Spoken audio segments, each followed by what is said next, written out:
Hello everyone, आपण exercise 5.2 आज start करतोय. याआधी आपण इंटिग्रेशनचा एक्सरसाइज 5.1 पाहिलेला आहे आणि मी तुम्हाला दररोज ही आठवण करून देणार की रोजच्या रोज फॉर्म्युले 10 वेळा लिहित चला. फॉर्म्युले पाठ होणं आवश्यक आहे. रोज 10 वेळा लिहून काढायचं. त्याशिवाय एक्सरसाइज सारखा सोडवत राहायचं. तुम्हाला पहिल्याच एक्सरसाइजमध्ये जाणवलं असेल की इंटिग्रेशनमध्ये वेगवेगळे प्रॉब्लेम्स प्रचंड असतात. आता आज जो आपण टाईप चालू करणार आहे एक्सरसाइज 5.2 याला म्हणतात मेथड ऑफ सबस्टिट्यूशन.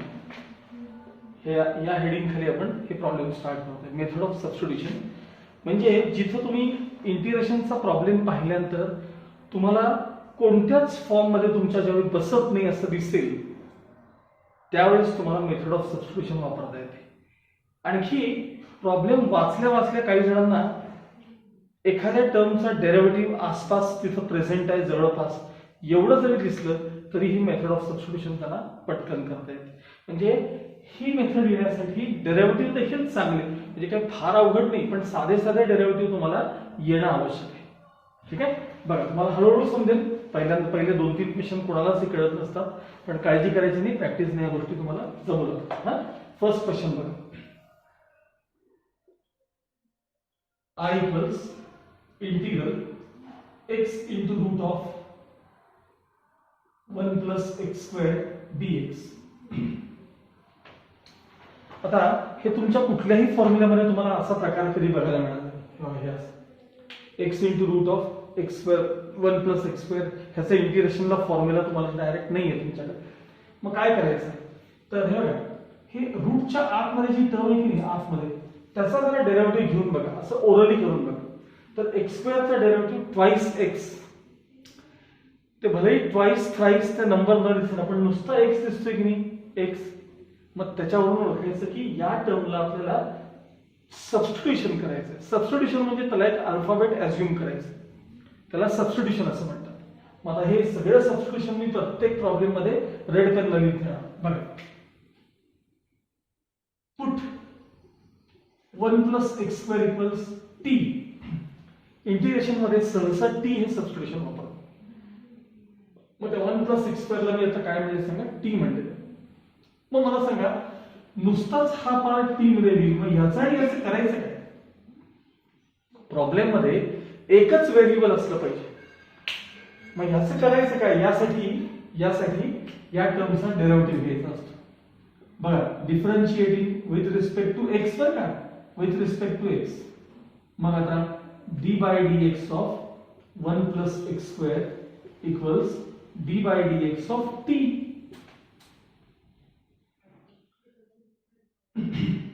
1 चा डेरिव्हेटिव्ह 0, x square चा डेरिव्हेटिव्ह twice x. पलीकडे जसं d by dx of y म्हणजे dy by dx, तसं derivative of t with respect to x म्हणजे dt by dx. आता यातले dx इथे आणायचे आणि 2 हा नंबर, त्यामुळे नुसता x पाहिजे मला, त्यामुळे 2 हा नंबर ट्रान्सफर करायचा. म्हणजे x dx is equal to half dt. x dx is equal to half dt. आता तुमच्या प्रॉब्लेम कडे बघा. I equals इंटिग्रल, बघा रूटच्या आतमध्ये जी टर्म आहे, रूटच्या आतमध्ये त्या टर्मला आपण टी म्हणलेलं इथे दिसलं, म्हणजे ते झाले रूट टी, हे झाले रूट टी. आता राहिला प्रश्न यांचा, या दोघांचा, हे x इंटू हे डी, ह्याचं काय करायचं? x into dx. त्या x dx ला इथे काय लिहिले वाचा बरं, हाफ dt लिहिले. हाफ dt x dx म्हणजे इंटू हाफ dt झाले. आता हाफ कोइफिशियंट म्हणून बाहेर घ्या. Half integration of root t dt. Continue. Half as it is integration of root t म्हणजेच t raise to half dt. Sorry dt. आता मला सांगा, ज्यावेळेस तुम्हाला आता सगळा प्रॉब्लेम आपला एका व्हेरिएबल मध्ये आला, x रेस टू n चे इंटिग्रेशन काय असतं तर x raise to n plus 1 upon n plus 1. आता तसंच सगळं t मध्ये करायचं. मला सांगा x रेस टू हाफ चे इंटिग्रेशन काय असतं एक्स रेस टू हाफचं, तर x raise to half plus 1 आणि अपॉन हाफ प्लस 1. आता एवढं डिटेल आपण लिहित नाही. हाफ प्लस 1 म्हणजे काय सांगा, एक्स रेस टू 3/2 अपॉन 3/2. अरे सेम हे टी मध्ये करायचं आहे आपल्याला. मग half as it is into t raise to हाफचं integration t raise to 3/2 upon 3/2 आणि प्लस सी. हे हाफ ॲज इट इज, हा नंबर काय येईल सांगा, हा 2/3 आणि हे टी रेस टू 3/2 आहे तसे तुमचे प्लस सी. आता 2 कॅन्सल, 1/3 इंटू ब्रॅकेट. आता टी म्हणजे काय सांगा, टी आपला प्रॉब्लेम टी म्हणजे होता का, नाही हा होता 1 plus x square. 1 plus x square म्हणजे टी आणि त्याला रेस टू 3/2 प्लस सी. हे तुमच्या प्रॉब्लेमचं फायनल आन्सर आहे.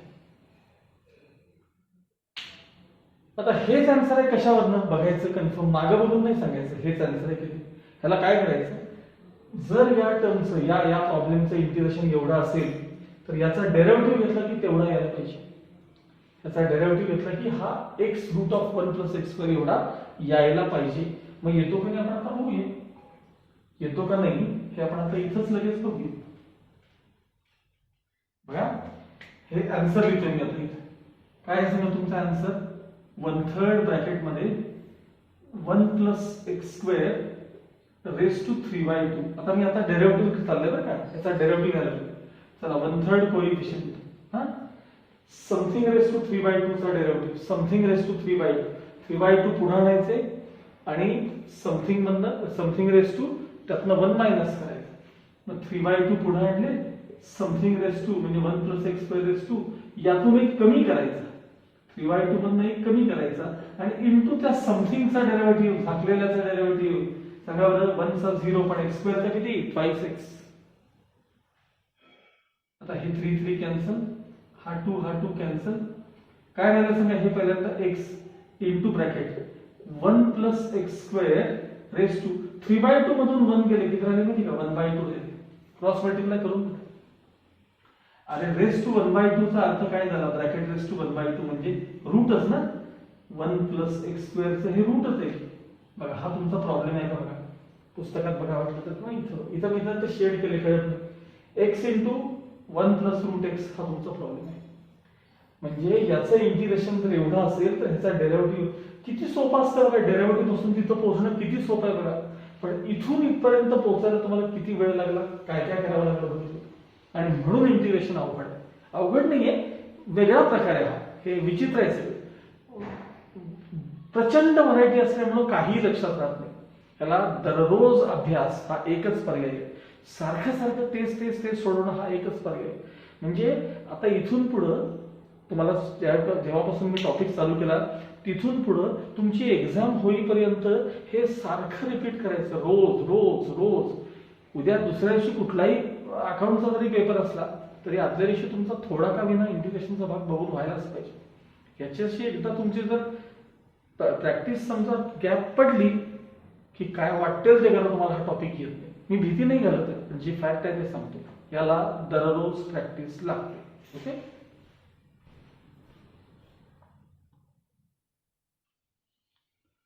Okay, now second question. I equals integral x cube upon root of 1 plus x raised to 4 dx. Okay. ही जी term आहे ना 1 plus x raised to 4, याचा जर तुम्ही डेरिव्हेटिव्ह पाहिला तर तो साधारण x raised to 4 च्या डेरिव्हेटिव्ह मध्ये ही टर्म येते की नाही बघा.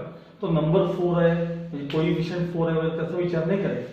कारण याचा डेरिव्हेटिव्ह 4x क्यूब असतो ना, 4x क्यूब. त्यातल्या 4 कडे बघायचं नाही, x क्यूब कडे बघायचं. हे आहे की नाही एवढं बघा.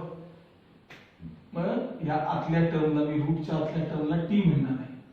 Put 1 plus x raise to 4 equals t. मग याचं काय करायचं, एक्स क्यूब आणि डीएक्स हा पार्ट टी मध्ये गेला पण बाकीचा एक्स वरच राहील. याकरता डिफरन्शिएट करायचं, differentiating with respect to x. मग d by dx of 1 plus x raise to 4 equals t चा आता direct dt by dx. T चा derivative with respect to x म्हणजे काय, dt बाय dx. कॉन्स्टंटचा 0, त्याचा डेरिव्हेटिव्ह 4x क्यूब, पलीकडे dt by dx as it is आपल्याला x cube पाहिजे आणि डीएक्स पाहिजे. हे बघा, हे एक्स क्यूब आणि डीएक्स, कारण याचा विषय संपला. ह्याचं काय करायचं, यासाठी डीएक्स इकडं आणि 4 तिकडं, म्हणजे x cube dx is equal to 1/4 dt. तुमच्या प्रॉब्लेम मध्ये हे सगळं आता रिप्लेस करायचं आहे. बघा, I इक्वल्स इंटिग्रल, हे जे एक्स क्यूब डीएक्स आहेत की नाही, हे ह्याचं काय होणार आहे सांगा, dt होणार आहे. परत काय झालं, dt म्हणजेच 1 dt ऍक्च्युअली, dt. आणि अपॉन रूट मध्ये t दिसलं का तुम्हाला, रूट मध्ये t, त्याला आपण t म्हणेल दिसलं. ह्या प्रॉब्लेम थोडक्यात असं आता इंटिग्रल 1/रूट t dt असा तो प्रॉब्लेम आहे. dt जरा साईडला लिहायचं. आता हे t रेस टू हाफ आहे, खाली वर घ्या, म्हणजे I equals integral t raise to -half dt झाले. त्याला वर घेतलं, वर खाली t रेस टू हाफ आहे, वर घेतलं.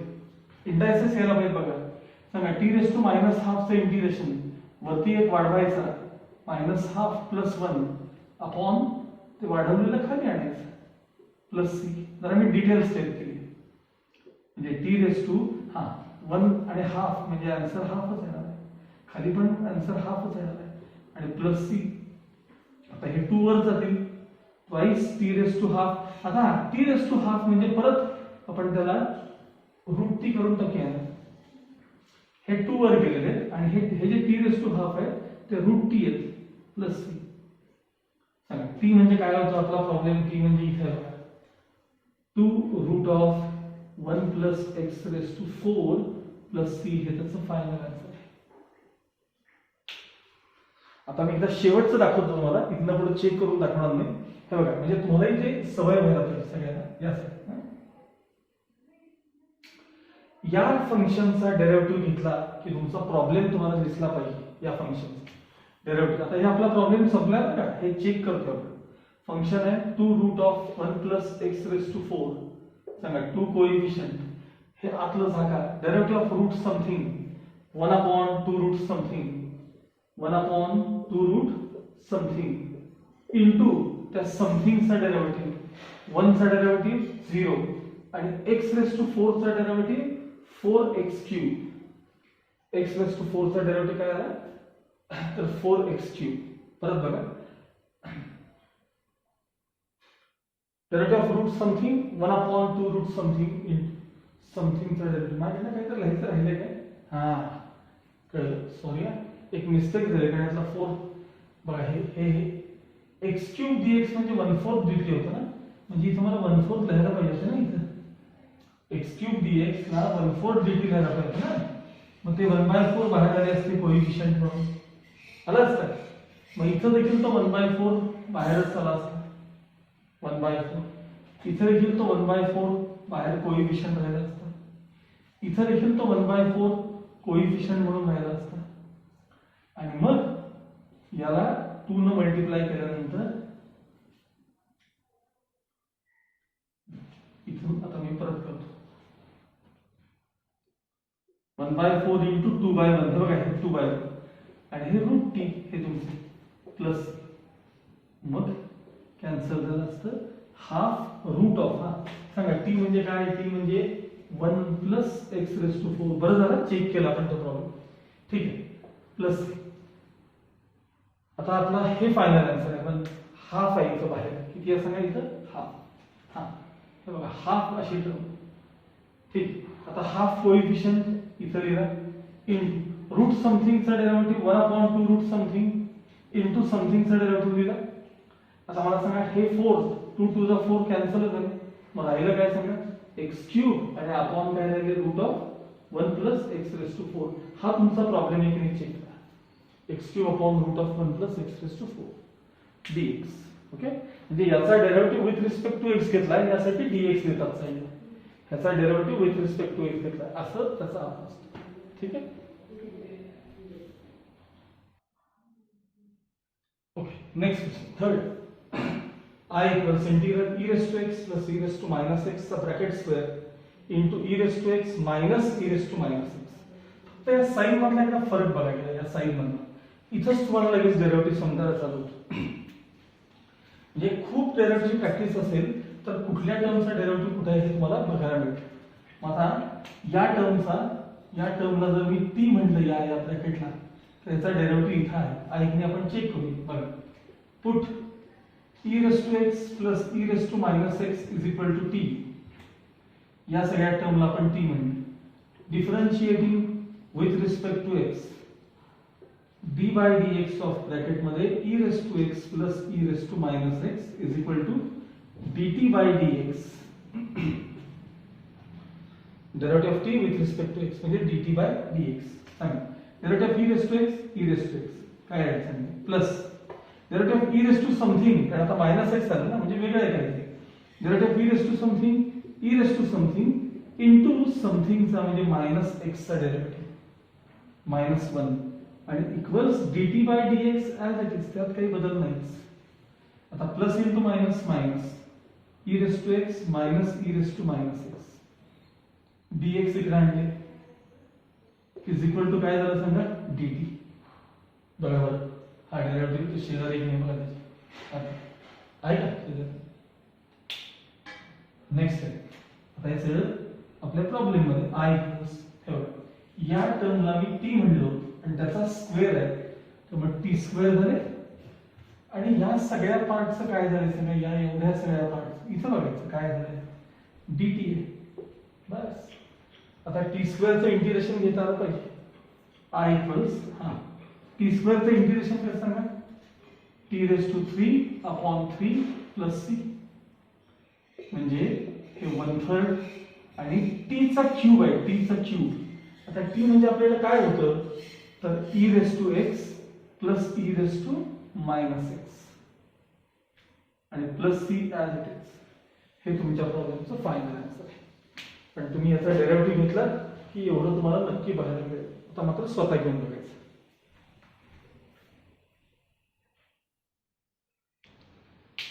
Now fourth question. Integral 1 plus x upon x plus e raised to minus x dx. आता इथं पाहिल्यानंतर तुम्हाला कुणाचाच डेरिव्हेटिव्ह तुम्हाला कुठेही आसपास दिसत नाही. पण थोडंसं प्रॉब्लेम मध्ये इंडायसेसचा आपण वापर व्यवस्थित केला की तुम्हाला नक्की डेरिव्हेटिव्ह दिसायला लागतो. कसा बघा लक्षात i equals integral 1 plus x as it is x plus हे जे आहेत ना त्याला 1 upon e raised to x दिले e raised to minus x. आता cross multiplication integral 1 plus x as it is चला खाली cross multiplication x into e raised to x plus 1 आणि त्याला upon e raised to x करायचं. हे dx लायचं राहिले minus dx. आता हे तुमचं न्यूमरेटर मध्ये जाणार आहे.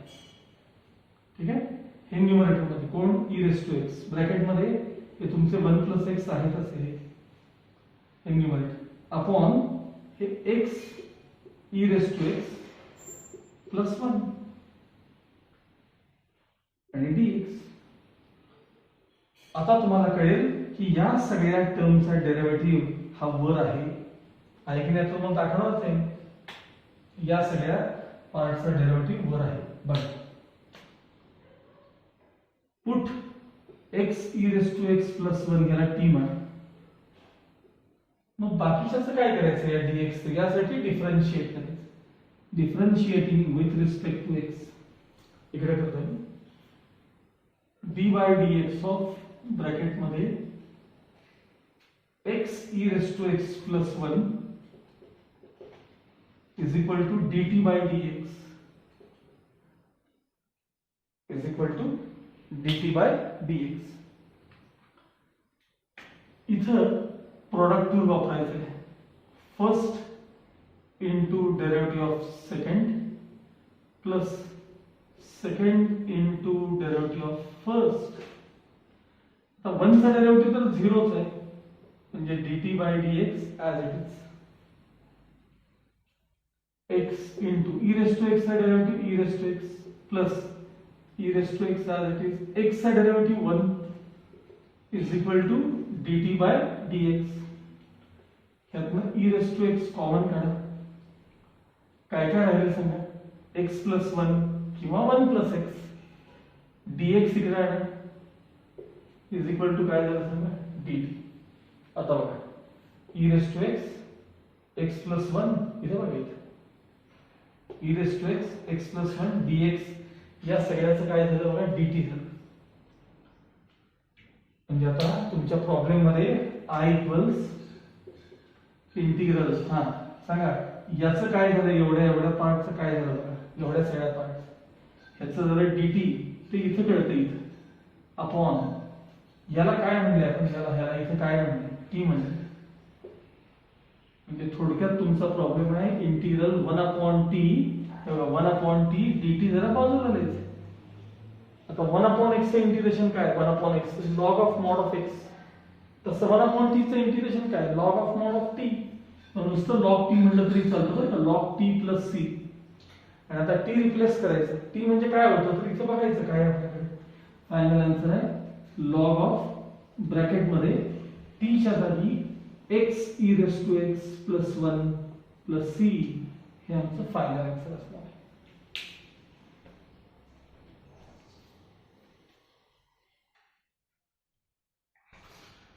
Next question I equals integral x plus 1 x plus 2 raised to 7 x plus 3 dx. आता याच्यात तर कोणाचाच डेरिव्हेटिव्ह कुठं असताच दिसत नाही. हा फार वेगळ्या प्रकारचा क्वेश्चन आहे. आणि असं जे मी सांगेन ना असे फार वेगळ्या टाईपचे क्वेश्चन आहेत. ह्याला एक वेगळा मार्क करून ठेवायचा आणि अशा प्रॉब्लेमचं एक कलेक्शन वेगळं करायचं. अशा प्रकारचे जे क्वेश्चन असतात ना ह्याचं एक कलेक्शन तुमच्याकडे वेगळं असलं पाहिजे. जे विचित्र क्वेश्चन्स आहेत असे आणि ते त्याची एक वेगळी वही करायची आणि ती हे आधीमध्ये सारखी रिवाइज करत राहायची. तर त्यातला हा क्वेश्चन असा विचित्र क्वेश्चन आहे. बघा x प्लस 2 रेस टू 7 तर आपण करूच शकत नाही. 7th पॉवर आपण एक्सपान्शन शक्य नाही. बाकीचे ब्रॅकेट्स आहेत त्याच्या एक अलीकडची टर्म आहे आणि एक पलीकडची टर्म आहे. हे एक ओळखायचं एक त्यात साइन आहे. हे बघा 2 च्या अलीकडची टर्म 1 आहे आणि ह्याच्या नंतरची टर्म 3 आहे. आता हे सगळ्या ऍडजस्टमेंट्स फक्त बघा कशा करतो. I इक्वल्स इंटिग्रल हे ब्रॅकेट मल्टिप्लिकेशन आहे त्यामुळे हे कुठलंही आधी लिहिलं तरी चालतं. x plus 2 raise to 7 into आता हे पाहिजे ते लिहू x plus 1 into x plus 3 dx. आता या दोन्ही ब्रॅकेट्सना या फॉर्म मध्ये आणायचं x प्लस 2 च्या आणि ते महत्वाचं आहे. I equals integral x plus 2 bracket raise to 7 into square bracket. आता बघा ते जे x प्लस 1 आहे ना x प्लस 1 ह्याला मी काय लिहितोय बघा x plus 1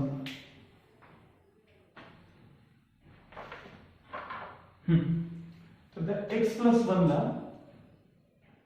x plus 2 minus 1 असं लिहिलंय. बघा बरं तुम्ही चेक करून ह्याचा आन्सर x प्लस 1 येतं का बघा. ठीक आहे इंटू आता हे जे x प्लस 3 चं ब्रॅकेट आहे की x प्लस 3 चं ब्रॅकेट याला x प्लस 2 प्लस 1 दिले. x प्लस 2 प्लस 1 तेवढे येतात का बघा x प्लस 3 येतात का चेक करा. आणि with respect to x dx add यात काही बदल. नेक्स्ट आहे I equals integral x plus 2 bracket raise to 7 into पुन्हा square bracket a minus b a plus b a minus b a plus b a square minus b square a square minus b square a minus b a plus b a square minus b square. आता या ब्रॅकेटनं हे expand करून घ्यायचं म्हणजे I equals integral x plus 2 raise to 7 न ह्याला multiply करा. मल्टिप्लिकेशन झालं की पॉवर्स ऍड होतात म्हणजे 7 प्लस 2 9 मायनस यानं आता 1 चा स्क्वेअर 1च असणार आहे. यानं याला मल्टिप्लाय करा x plus 2 bracket raise to 7 dx. दोन फंक्शनचा डिफरन्स आहे सेपरेट इंटिग्रेशन घ्या.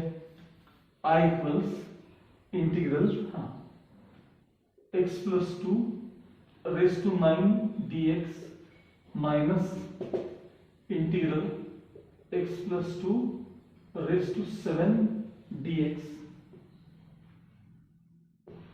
I इक्वल्स, आता तुमच्या बघितलं साधारण तिसरा चौथा फॉर्म्युला बघा बरं लिस्ट, ते समोरच ठेवायचं कागद formula. ax plus b raise to n, ax plus b raise to n चा फॉर्म्युला बघा. ax plus b raise to n plus 1 म्हणजे 10 अपॉन 10 इंटू a लिहितो बघा आपण, x चा कोएफिशियंट तो इथं 1 आहे त्यामुळं 9 ला तरी चालतो, मायनस पुन्हा तेच ax plus b raise to n म्हणजे ax plus b raise to n plus 1 upon n plus 1 म्हणजे ते वाढवलेलं खाली घ्यायचे इंटू x चा कोएफिशियंट 1 आणि plus c. So final answer I equals x plus 2 raise to 10 upon 10 minus x plus 2 raise to 8 upon 8 plus c. हे तुमचं काय असणार आहे, फायनल आन्सर असणार आहे. लक्षात आलं? तसं विचित्र टाईप आहे.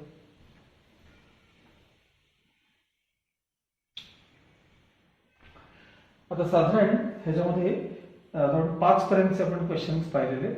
आता ह्याच्या पुढचे जे 5 आहेत हे मी आता नेक्स्ट व्हिडिओ, कारण एक अर्ध्या तासाच्या आसपास मला अपलोड करायला त्याच्यानंतर प्रॉब्लेम येतो, त्याच्यानंतर एखाद दुसरा क्वेश्चन होईल आणि राहिलेलं शिल्लक राहील, त्यापेक्षा आपण थांबू आणि पुढच्या 5चा वेगळा व्हिडिओ तयार करूया. ठीक, अप टू 5 झालेले, आता 6 पासून 10 पर्यंत आपण पुढच्या व्हिडिओ